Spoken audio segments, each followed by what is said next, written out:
하루를 살아가는 시편 묵상 9월 14일 묵상을 시작하겠습니다. 오늘은 드디어 시편 107편의 마지막 부분을 묵상하도록 하겠습니다.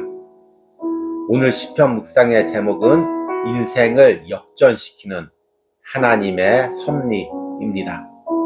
오늘의 시편 말씀을 읽겠습니다.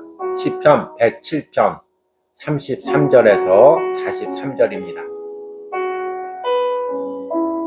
여호와께서는 강이 변하여 광야가 되게 하시며 샘이 변하여 마른 땅이 되게 하시며 그 주민의 악으로 말미암아 옥토가 변하여 염전이 되게 하시며 또 광야가 변하여 못이 되게 하시며 마른 땅이 변하여 샘물이 되게 하시고 줄인 자들로 말미암아 거기에 살게 하사 그들이 거주할 성읍을 준비하게 하시고 밭에 파종하며 포도원을 재배하여 풍성한 소출을 거두게 하시며 또 복을 주사 그들이 크게 번성하게 하시고 그의 가축이 감소하지 아니하게 하실지라도 다시 압박과 재난과 우환을 통하여 그들의 수를 줄이시며 낮추시는도다. 여호와께서 고관들에게는 능욕을 쏟아 부으시고 길 없는 황야에서 유리하게 하시나 궁핍한 자는 그의 고통으로부터 건져주시고 그의 가족을 양떼같이 지켜주시나니 정직한 자는 보고 기뻐하며 모든 사악한 자는 자기 입을 봉하리로다. 지혜 있는 자들은 이러한 일들을 지켜보고 여호와의 인자하심을 깨달으리로다. 아멘.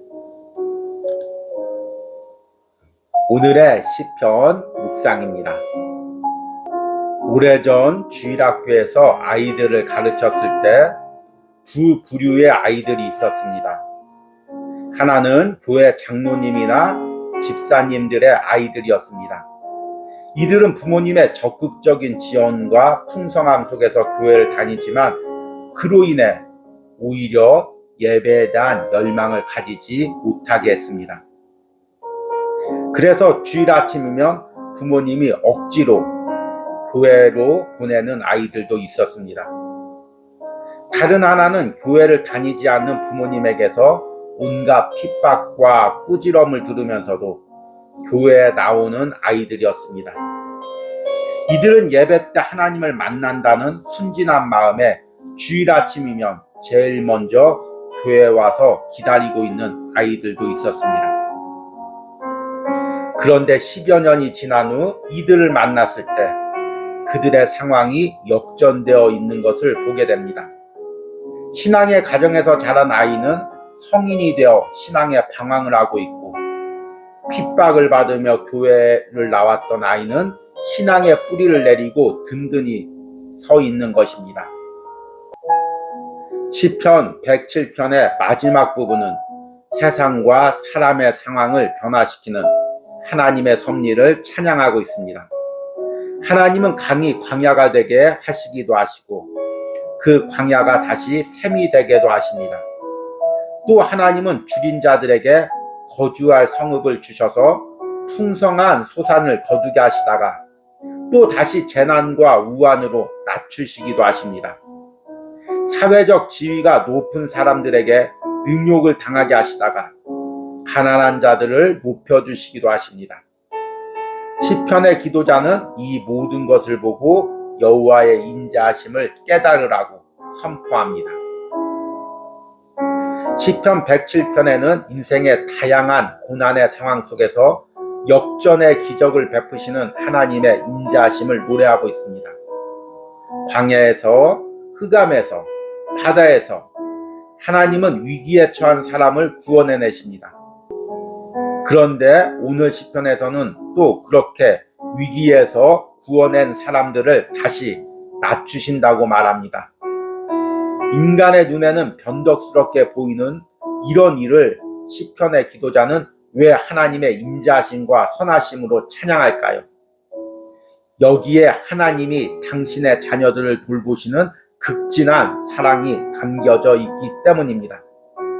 하나님은 풍족함과 안락함 가운데 교만하여 하나님을 잊어버린 자를 낮추시어 하나님을 찾게 하십니다. 그리고 그렇게 하나님을 찾을 때 그를 다시 높여주십니다. 그리고 그렇게 높아진 자가 다시 교만해질 때 그를 또 낮추십니다. 결국에 이 모든 풍랑으로 하나님은 하나님이 원하시는 신앙의 목적지까지 당신의 자녀를 인도하고 계십니다. 그 목적지는 하나님을 찾는 심령이 되어 하나님과 깊은 교제 속으로 들어가는 것입니다. 아멘. 오늘의 시편 해석과 적용입니다. 오늘은 지난 4일 그리고 오늘까지 5일 동안 묵상을 이어온 시편 107편의 마지막 부분을 묵상을 했습니다. 보통 시편보다 107편을 조금 길게 묵상을 했습니다. 그 이유는 시편 107편에 처음에 읽었을 때는 깨닫지 못한 우리 인생을 향한 하나님의 깊은 섭리가 담겨져 있다는 것입니다. 오늘 시편 107편의 마지막 부분도 마찬가지입니다. 저는 이 시편 107편 마지막 부분을 묵상하면서 이 짧은 구절에 담겨있는 하나님의 깊은 섭리를 내가 어떻게 글로 또 말로 표현할 수 있을까, 이런 마음이 느꼈을 정도입니다. 우리는 시편 107편을 묵상하면서 인생의 다양한 상황, 광야에서, 흑암에서, 또 바다의 풍랑에서 우리에게 역전을 베푸시는 하나님의 섭리를 찬양하는 시편을 묵상했습니다.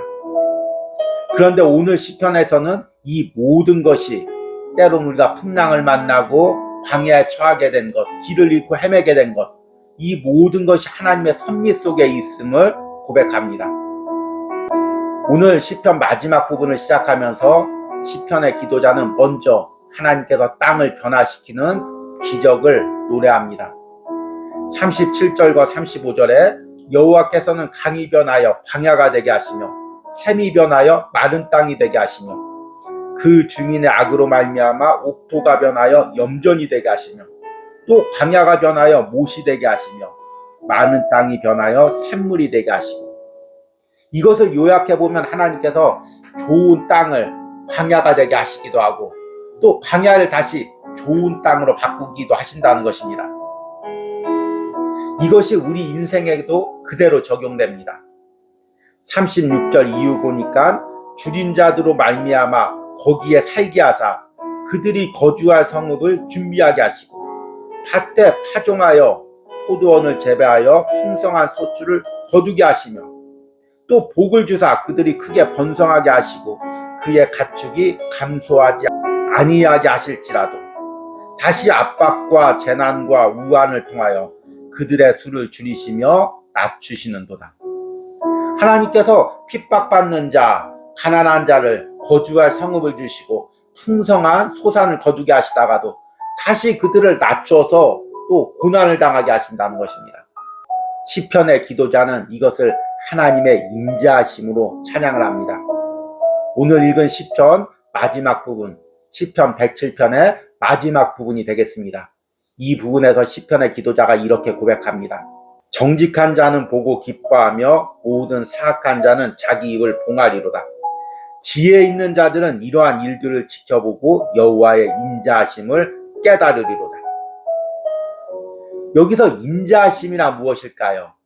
제가 올해 초부터 하루를 살아가는 시편 묵상을 하면서 무한 반복을 하고 있는 단어입니다. 인자란 히브리어의 헤세드이고 영어로 번역하면 러빙 카인드니스입니다. 이 의미는 단순히 하나님이 베푸시는 사랑, 또 하나님께서 베푸시는 자비를 의미하지 않습니다. 이 땅에서 어려운 일 당할 때 복 주시고, 가난할 때 부하게 하시고, 자녀들이 고난 당할 때 또 잘되게 하시고, 이런 의미의 하나님의 사랑이 아닙니다. 하나님의 인자란 하나님의 구원의 계획 가운데서 하나님의 자녀를 인도하고 결국에는 하나님과 함께 거하는 영원한 천국으로 인도해가는 하나님의 섭리를 의미합니다.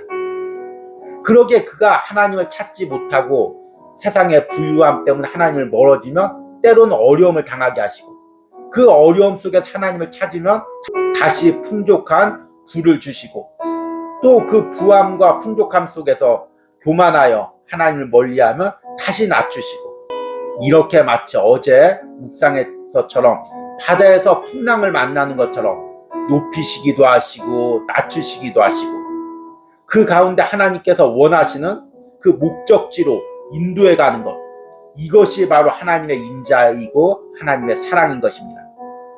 오늘 시편의 기도자는 바로 이 부분을 찬양하고 노래하고 있는 것입니다.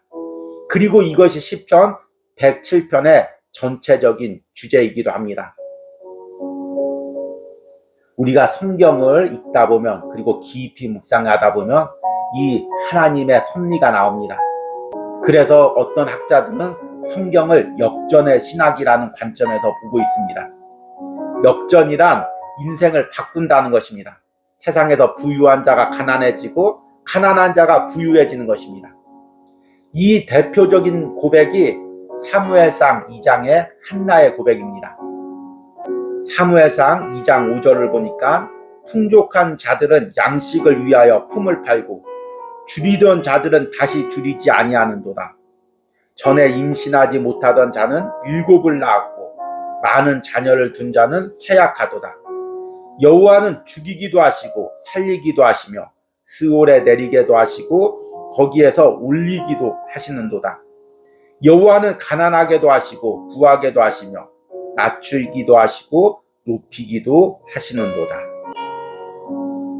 그렇다면 우리 인생은 이렇게 높아졌다 낮아졌다를 죽을 때까지 반복하는 그런 삶을 살아야 될까요? 아닙니다. 여기서 하나님의 지혜를 깨달아야 됩니다. 내가 낮아질 때도 당연히 겸손한 마음으로 하나님을 부르짖고 하나님만을 의지해야 되지만, 하나님께서 내게 불을 주시고 나를 높여주셨을 때도 내가 더욱더 낮아진 마음으로, 겸손한 마음으로 하나님만 신뢰하면 하나님께서 주신 복에 복을 더하십니다. 이것이 바로 하나님의 인자 속에서, 하나님의 은혜 속에서 사는 지혜입니다. 지난 5일 동안 시편 묵상을 이어온 사랑하는 성도님들, 지금 내 상황이 어떠합니까? 낮은 곳에 처해져 있습니까? 높은 곳에 올라가 있습니까? 내가 낮은 곳에 있든 높은 곳에 있든 거기서 하나님을 신뢰하고 하나님을 찾으면 하나님과 함께하는 삶, 하나님이 인도하는 삶을 살게 되는 것입니다. 이런 은혜가 여러분들의 삶에, 가정에, 자녀들에게 있기를 축복합니다. 오늘의 기도문 드리기입니다. 지금 내가 마음이나 상황이 높아지거나 낮아진 부분은 무엇입니까? 내 삶이 어떠하든지 그곳에서 하나님을 찾는 은혜가 있기를 기도하시기 바랍니다. 우리 함께 기도하겠습니다. 여호와께서는 고관들에게 능욕을 쏟아 부으시고 길 없는 황야에서 유리하게 하시나, 궁핍한 자는 그의 고통으로부터 건져주시고 그의 가족을 양떼같이 지켜주시나니, 정직한 자는 보고 기뻐하며 모든 사악한 자는 자기 입을 봉하리로다. 지혜 있는 자들은 이러한 일들을 지켜보고 여호와의 인자하심을 깨달으리로다. 아멘.